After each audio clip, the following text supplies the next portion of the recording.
ریبر عبدالله اوجلان پازده سباتا 1999 به کمپلویک ناونتوی هات گرتن و رادستی دولتا ترک هات گرن. دولتا ترک ریبر آپو دی گرتیگها امرالیه در را گرتیا و تجریدک گران لدجی ریبرتی فرسکریا. لهم بر تجرید جی برتک زیده دبن و پولیتیکیاین ترکیه این لدجی ریبر آپو تین شرمزار گرن. دوی چارچوه ده انداما کوردیناسیونا کنگراستار آشهبا هیوین محمد لگل روش آوا تیوی گوت حتی آزادیا فیزیکی یا ریبر آپو اوید ناوا هولدانان دبن و خطا برخودان برندن. هیرو دنگ خواب بلنده که هیرو جواک دنگ خواب بلنده که دبی تجاری به سروک ام نکان جیان بکن امی هر تم دناف تکوشین و برخدانیه دابن گو حتانی ام وی قمپلوی دشکینن و ریبر آپو فیزیکی آزاد بکن ام دبین سال 2024 وی ببی آزادیا ریبر آپو یا فیزیکی جبرگو ریبر آپو نتنی ریبر گلی کرتنای بی جبرگو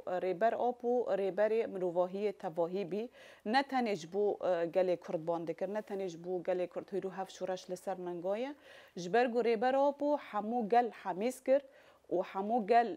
پرورده کر و فیری حقیقتی کر. ریوبرا مالا جن آشهبا یاسمین عبدالقادر جی دیار کرکو جبر فکر ریبر عبدالله اوجلان دکاره پرسگری کاروش هلاتا ناوین چاره سر بکه کمپلو لدجی ریبرتی پیکات.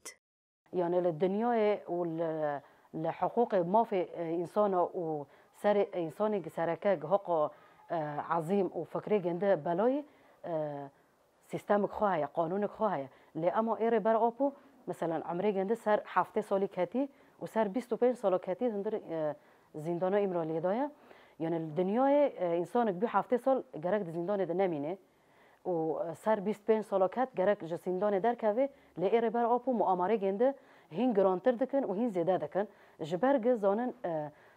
چارەسەریە